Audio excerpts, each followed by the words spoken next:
جی فیصل صاحب، اب آپ خود یہ اندازہ کر لیں کہ کتنی بدترین صورتحال ہو گئی ہوگی کہ آپ عامر الیاس رانا جیسے لوگ بھی جو ہے وہ تنقید کرنے پہ مجبور ہو گئے. لیکن میں پھر بھی عامر صاحب کو ایک بات کہنا چاہتا ہوں کہ ان کے ایک آدھ جملے سے جو ان کو دولے شاہ کا اور خاندانی غلام کا واٹس ایپ صافی کا اسٹیٹس حاصل ہے وہ تبدیل نہیں ہوگا، وہ ان کا جو ہے برقرار ہی رہے گا. اچھا، یہ مفتیٰ اسماعیل صاحب نے جو کل پریس کانفرنس کی ہے، اس کا اضافہ کیا ہے کل جو اس کے پیٹرولیم مصنوعات، تین چار چیزیں ہوتی ہیں. ایک تو عالمی مارکیٹ ہوتی ہے، ایک حکومت جو ہے وہ ٹیکس لگاتی ہے، تیسرا جو ہے وہ پیٹرولیم ڈیلرز کے جو ہے کمیشن ہوتا ہے. تینوں کام نہیں ہوئے، نہ عالمی مارکیٹ میں جو ہے وہ قیمت بڑھی ہے، نہ کوئی. خود مفتیٰ اسماعیل صاحب یہ کہہ رہے ہیں کہ انہوں نے جو ہے کوئی نیا ٹیکس نہیں لگایا. اچھا، پھر جو پیٹرولیم ڈیلرز ہیں وہ بھی انہوں نے نہیں کہا کہ ہم نے ان کا جو ہے کمیشن بڑھایا. تو بھائی یہ ریٹ بڑھائے کیوں ہے؟ نہ کل نہ آج. یہ پوری حکومت جو ہے اس بات کو جسٹیفائی نہیں کر پا رہی کہ بھائی یہ قیمت جو ہے وہ بڑھائی کیوں ہے. یہ جو عامر صاحب کہہ رہے ہیں، ایاز صاحب کہہ رہے ہیں کہ انہوں نے زیادہ خرید لیا ہوگا، یہ مفروضہ ہے، یہ گمان ہے.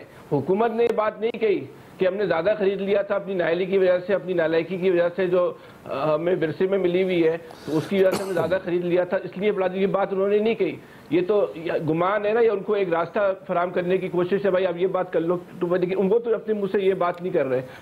اس وقت تک موجودہ حکومت نے جو اتنے، ابھی ایاز صاحب نے بھی کہا کہ مفتیٰ اسماعیل صاحب پوزیشن لیڈر تھے، جب اپوزیشن میں تھے تو یہ بات کرتے تھے. آج تک اس موجودہ حکومت نے جو ہے اپنا معاشی پلان نہیں دیا. صحیح. ہاں، کیا انہوں نے میکسیمم معاشی پلان کیا ہے کہ ایکسپورٹ پہ جو ہے وہ پابندی لگا دو. ڈالر جو بڑا ہے اتنا آسمان پہ جا کے جو چھلانگیں لگانے لگا، وہ ان کی نائلی کی وجہ سے ہوا.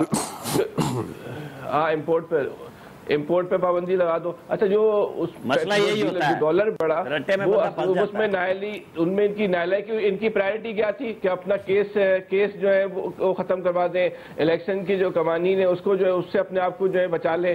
تو یہ اس کی وجہ سے اس میں لوگوں نے اربوں روپے کمائے، اربوں روپے. یہ بھی ایک بہت بڑا اسکینڈل ہے. آج نہیں تو کل اس نے بھی جو ہے وہ منظر عام پر آنا ہے. اچھا، اب یہ ڈالر جو کم ہوا ہے، آپ مجھے بتائیں نا کہ بھائی ڈالر بڑا کیوں تھا، کم کیوں ہو گیا؟ پیسے گر گئے اس ملک میں. ڈالر آ کے گرے، جو ڈالر آ گیا تو سٹے بازوں نے اپنا کھیل کھیلا تھا نا.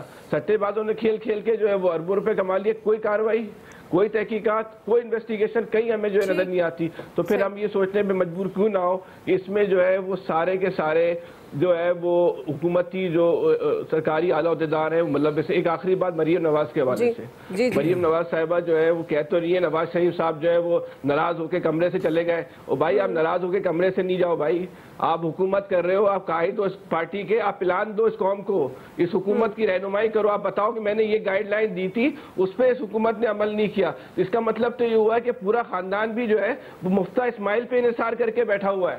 ان کے پاس اپنا کوئی پلان نہیں ہے. لیڈر جو ہے ناراض ہو کے کمرے سے چلا گیا کہ وزیر نے جو ہے نا پیٹرول کی قیمت بڑھا دی. بھائی ناراض ہو کے کیوں جا رہے ہیں؟ ہٹا دیں اب لیڈر وزیر کو، وہ بھی آپ نے کچھ نہیں کیا. تو پھر لوگ کہیں گے کہ نورا کچھ تھی، پھر لوگ کہیں گے کہ آپ صرف ڈرامہ کر رہے ہو. لوگ کہیں گے آپ یہ اداکاری مت کرو، آپ کی اداکاریوں سے کسی پہ کوئی فرق نہیں پڑ رہا. قوم کا ستیہ ناش ہو گیا لیکن آپ کو فکر ہی نہیں، آپ کی اداکاریاں ختم نہیں ہو رہی.